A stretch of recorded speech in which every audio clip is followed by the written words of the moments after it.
जय माता दी मैया।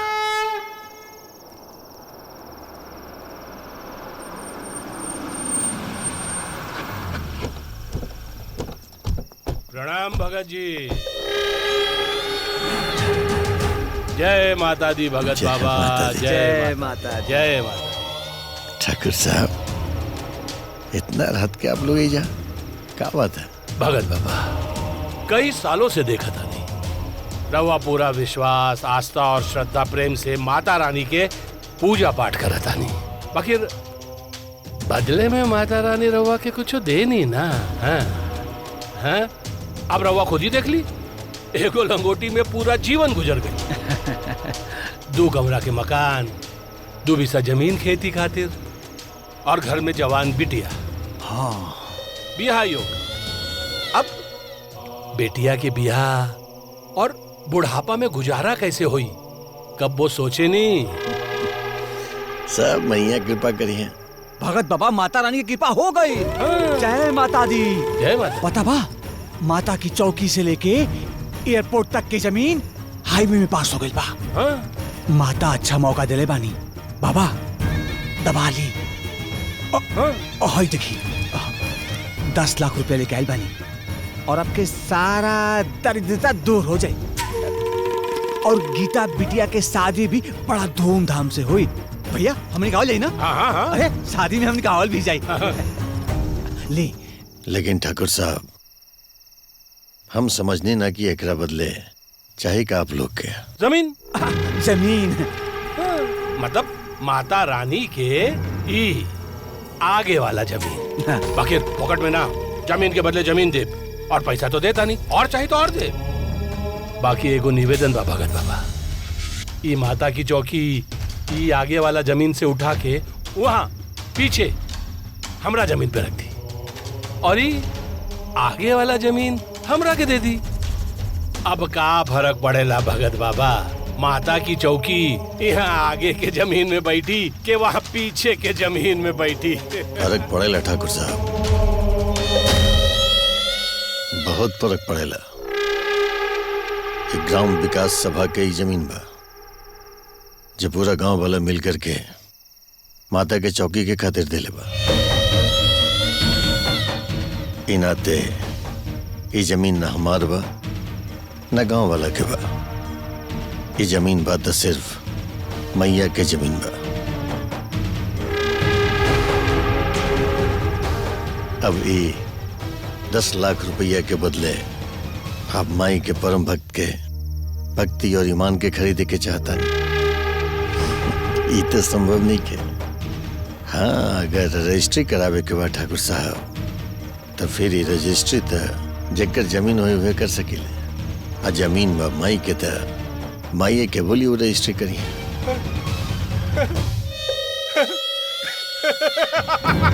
भगत बाबा महान बा, भगत बाबा महान बा, महान। प्रणाम भगत बाबा, प्रणाम। क्षमा करी भगत बाबा, हम तो बस रहुआ के ई महान के परीक्षा लेत रहनी, और भगत बाबा ई परीक्षा में अव्वल दर्जा में पास हो गई नी, अव्वल दर्जा में। हाँ? महान गई नी भगत बाबा, महान गई नी। रहुआ के भक्ति अटल बा, अटल। अब हम एक बात अच्छे से समझ गई नी, कि जैसे पानी के न केहू काट सकेला, हवा के न केहू बांध सकेला, ठीक वैसे भगत बाबा के केहू ना खरीद सकेला। बोलो भगत बाबा की जय। चल बोल, भगत बाबा की जय। भगत बाबा की जय। जय माता दी। भगत बाबा की जय। भगत बाबा की जय। भगत बाबा की जय।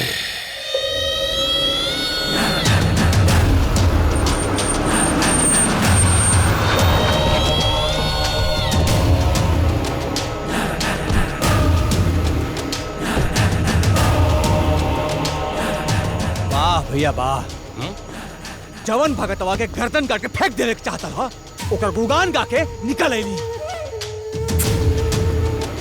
शांत शांत विक्रम।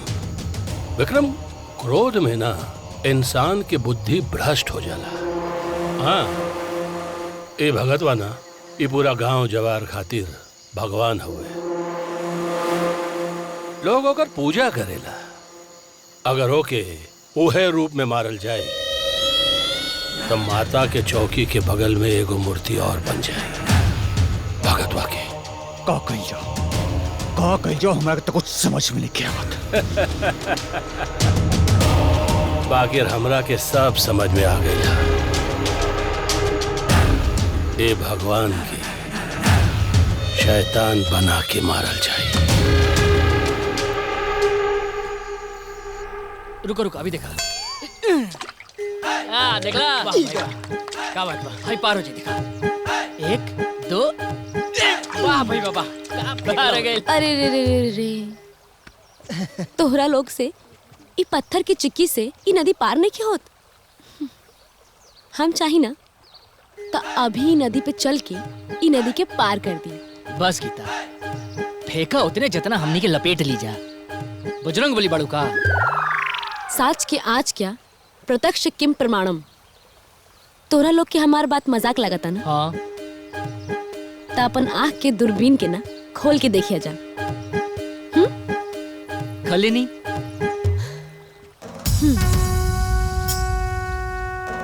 आवा आवा। मंत्र तो पढ़बे न कहीं। का करे क्या भइल न कर भी पारा। अब देखा एगो और मौका दे दा। जा जा दे देनी मौका। जा दे देनी जा जा जा।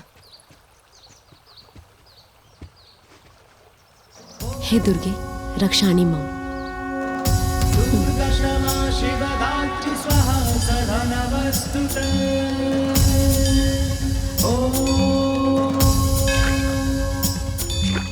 या देवी सर्वभूतेषु शक्तिरूपेण संस्थिता। या देवी सर्वभूतेषु शक्तिरूपेण संस्थिता। नमस्तस्यै नमस्तस्यै नमस्तस्यै नमो नमः। गीता बेटी, एक कैसन बचपना है। हमरा पास संसार में कितना काम है, कितना लोग के दुख सुने के है, कितना लोग के संकट निवारे के है, और तू घर के काम करवाव ताड़ू हमसे। देखा बेटी, हम तो से कहले रहनी जब कोनो संकट में पड़बू तभी वो मंत्र पढ़िया, हमारा आवाहन करिया। हमके लागता तू अभी वरदान के योग्य नहीं खू। तोहरा भीतर बहुत बचपना बा। ऐसे हम तोहसे आपन देहल वरदान वापस लेतानी। और तोहसे का गलती भइल बा ई तो क्या हमने समझाइब, समय समझाई।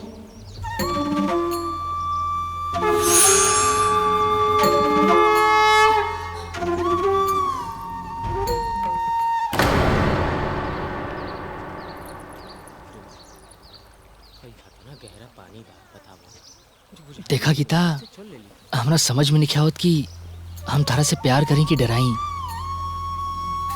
हमरा तो तू कोनो जादूगर नहीं लगा तारू। देखा हमरा बाबूजी के ना एगो सीधा साधा बहू चाहिए, कोनो जादूगर नहीं ना। तू ठीक कहता रहा। आज से कुल खेला बंद।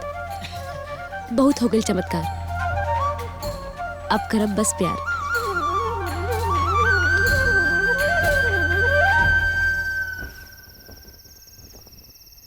जय मैया।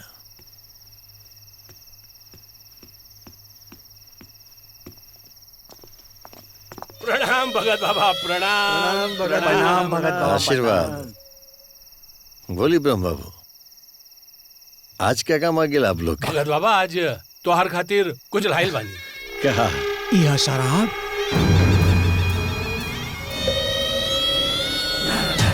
और यह कबाब। ब्रह्म बाबू, मालूम मना कहीं माता के मंदिर है, अरे आप शराब के बोतल और मांस मंदिर लेके आ गई। गुस्सा काहे होता नहीं भगत बाबा। मंदिर के भीतरे न सही, मंदिर के बाहर भी खा लिया जाए। ब्रह्म बाबू, हम मांस मदिरा के सेवन न करी ले, और आप लोग भी याद रखिए ये मंदिर परिसर में आप लोग के भी हम ये मांस मदिरा का सेवन न कर रहे थे बस। अरे ऐसे कैसे भगत जी, ना आप खाए और ना खाए दे। चल आई बाबू बाबू समझाइए समझाइए। चल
कटारी।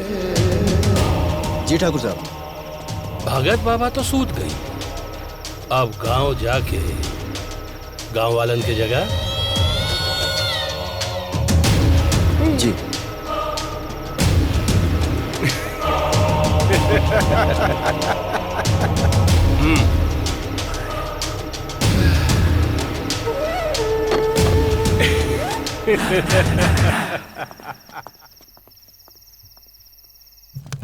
अरे ए भैया ए मगरू, अरे चल देखी बाबा कैसे सुतल पड़े हो। आप भी होश भइल बड़े। हवा हवा चलो चलो। चल जाओ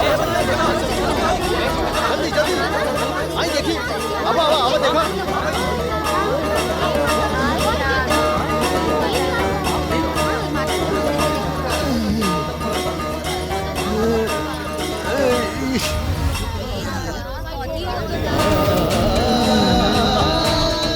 भगत बाबा ये हो तुम्हारा असली रूप। सब सरे बैल बा धोखा बैल बा अपना साथ ठाकुर प्रभु जी तुम्हारा साथ धोखा केलसी माता की चौकी की जमीन हासिल करे खातिर भैया। निकला भाई लोग, मांस मदिरा का सेवन करके ठाकुर साहब पे इल्जाम लगावा था। इल्जाम नहीं के इस रात पर तू भी पापिल शामिल बड़ी में। भाई भाई हमरा पर भरोसा करे तू लोग।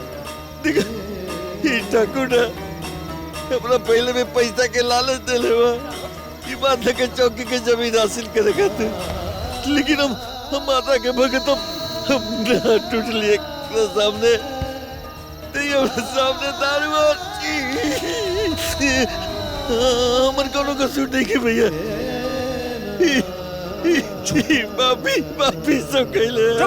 ठाकुर साहब तो हमनी के सामने आइलन हाँ। ते भगत के रूप में ढोंगी हवे ढोंगी। बताई ठाकुर साहब का सजा दिहल जाई ढोंगी के? छी छी छी छी छी छी छी छी छी। अब माता के चौकी के स्थान अशुद्ध हो गई, अपवित्र हो गई। अगर ये पापी जिंदा बची तो गांव के एक भी मंदिर न बची। मारी अगरा के।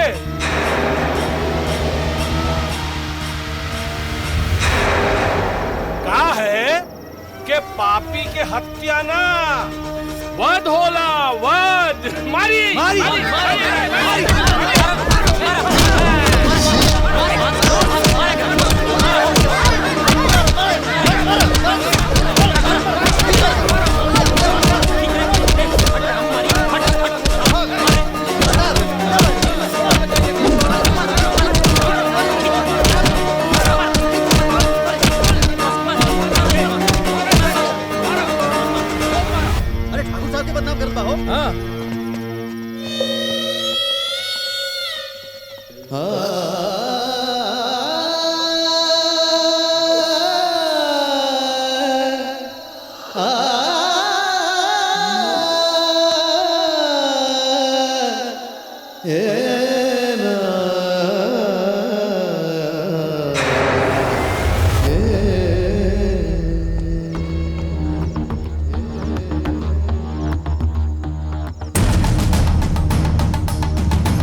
बड़का गलती कैला।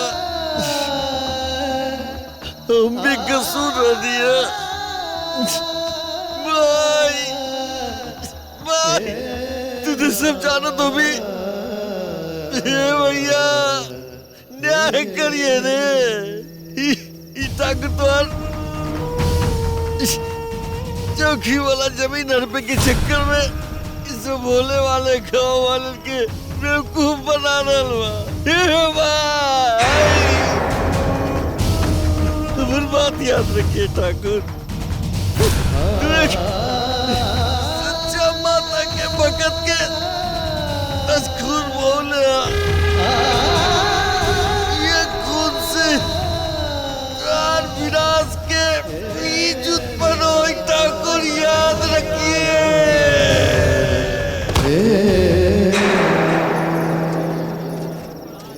देख ला विक्रम, मर्डर भी हो गई और हमने के ऊपर खून के एको छींटा भी ना पड़ल। काहे कि लोकतंत्र में भीड़ तंत्र पे कोनो केस ना होला।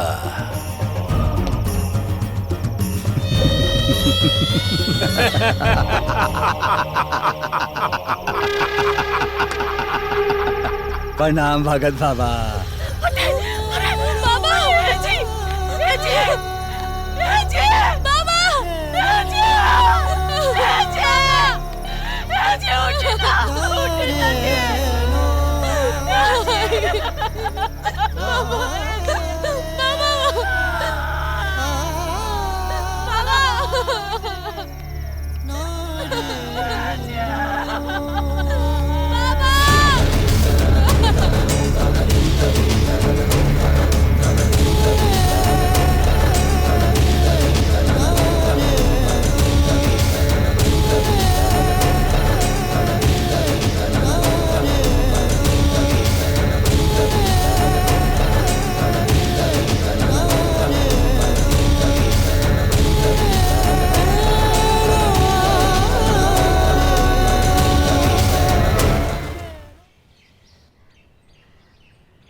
गीता बेटी, आज से तो आके बेटी ना बेटा बन के जिए के बाद ला बेटा बन के हर जगह कर।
रहल बिया के बाद हम मर थोड़े गिल बानी।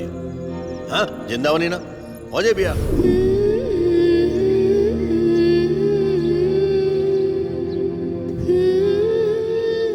देख लो सावित्री, बेटी के हाथ के इतना सा गुड़ चना से ना पेट के साथ साथ आत्मा तृप्त हो गई। ए जी, का भगत जी के घर से बहू ले आयल ठीक रही?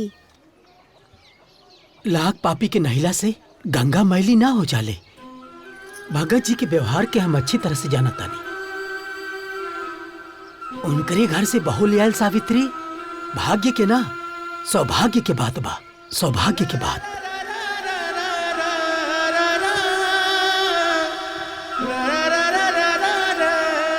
बिटिया जहाँ कुछ बना खाला, कबले ऐसे भूखे प्यासे पड़ल रहू। हमके भूख नहीं की, बस बाबूजी की याद आवता।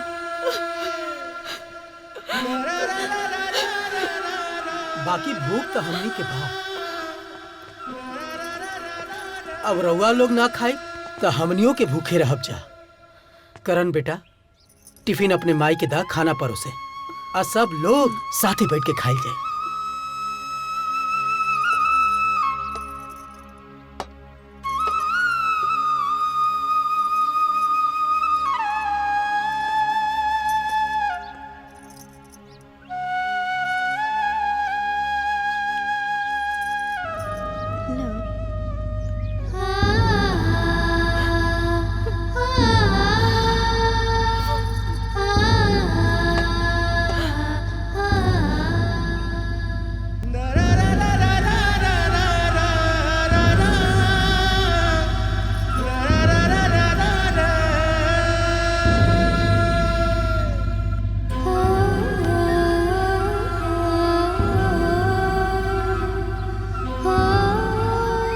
गीता, तन की सखाला।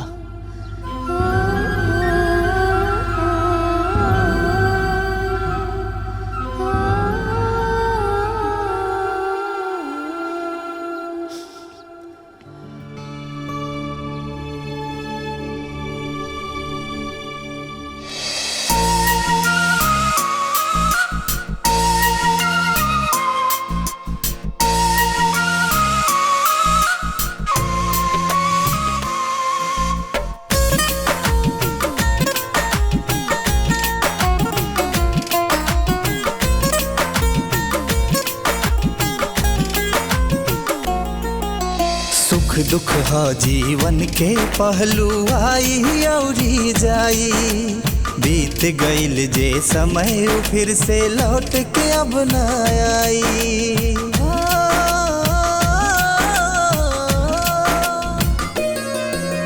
सुख दुख हा जीवन के पहलू आई औरी जाई। बीत गईल जे समय फिर से लौट के अब न आई। चुलबुली अदा तोहर सच्चा लागेला। तोहरा चेहरा पे मुस्कान बड़ा अच्छा लागेला। तोहरा चेहरा पे मुस्कान बड़ा अच्छा लागेला।